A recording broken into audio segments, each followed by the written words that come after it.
Hello everybody. Today I wanted to make a video in regards to autism and relationships.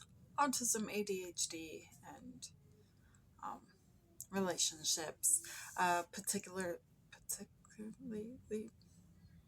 specifically,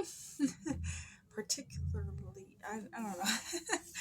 Specifically, romantic relationships like dating and marriage. Not really gonna go into like friendship dynamics or family relationship dynamics or anything like that. Just dating, marriage, romantic um, relationship dynamics.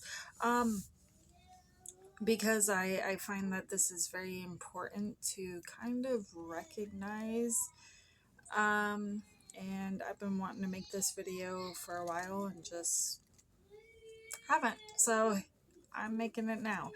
So, individuals who have autism or ADHD or some type of intellectual disability or those, all those things, um, tend to end up with one of two different types of people. Number one, they end up with someone who is special needs also.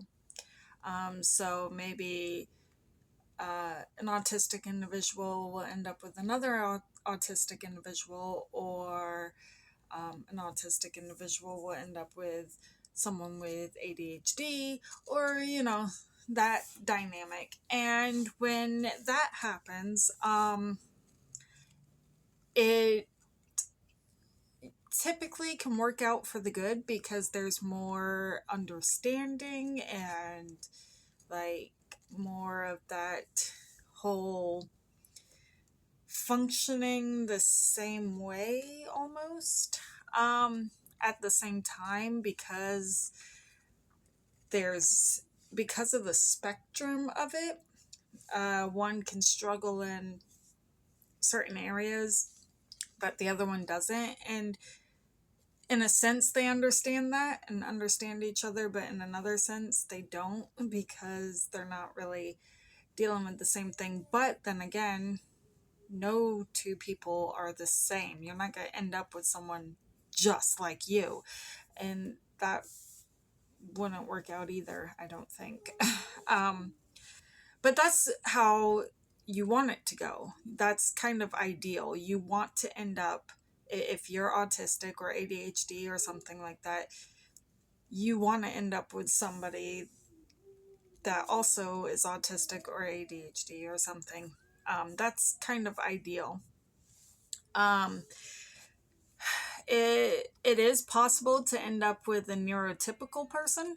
So a neurodivergent person can end up with a neurotypical person. But that doesn't typically happen because they may initially start dating, and then the neurotypical person will tend to be like, something's just not right, something's off, this person's kind of weird. So those relationships don't tend to work, neurodivergent and neurotypical together. They don't tend to work, but they can. Um, and I don't know too much about that dynamic or how that works, or I don't know too much about that. But for the second category of type of person that a neurodivergent person will end up with is an abuser. And that's the main topic of what I wanted to talk about today.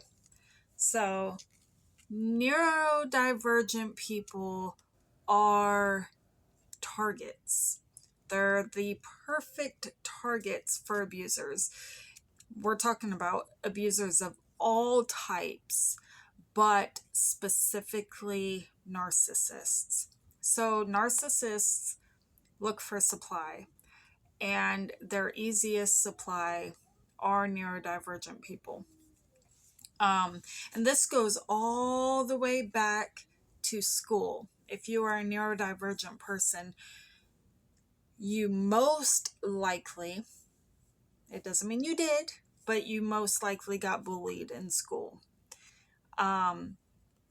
This carries on. It carries on into your relationship. Bullies, narcissists, abusers, they know who to target. They sense it, they feel it, they know who's easy to target. And for whatever reason, neurodivergent people are very easy targets. And I'm not specifically sure on why. I don't know if we are just gullible. I don't know if we are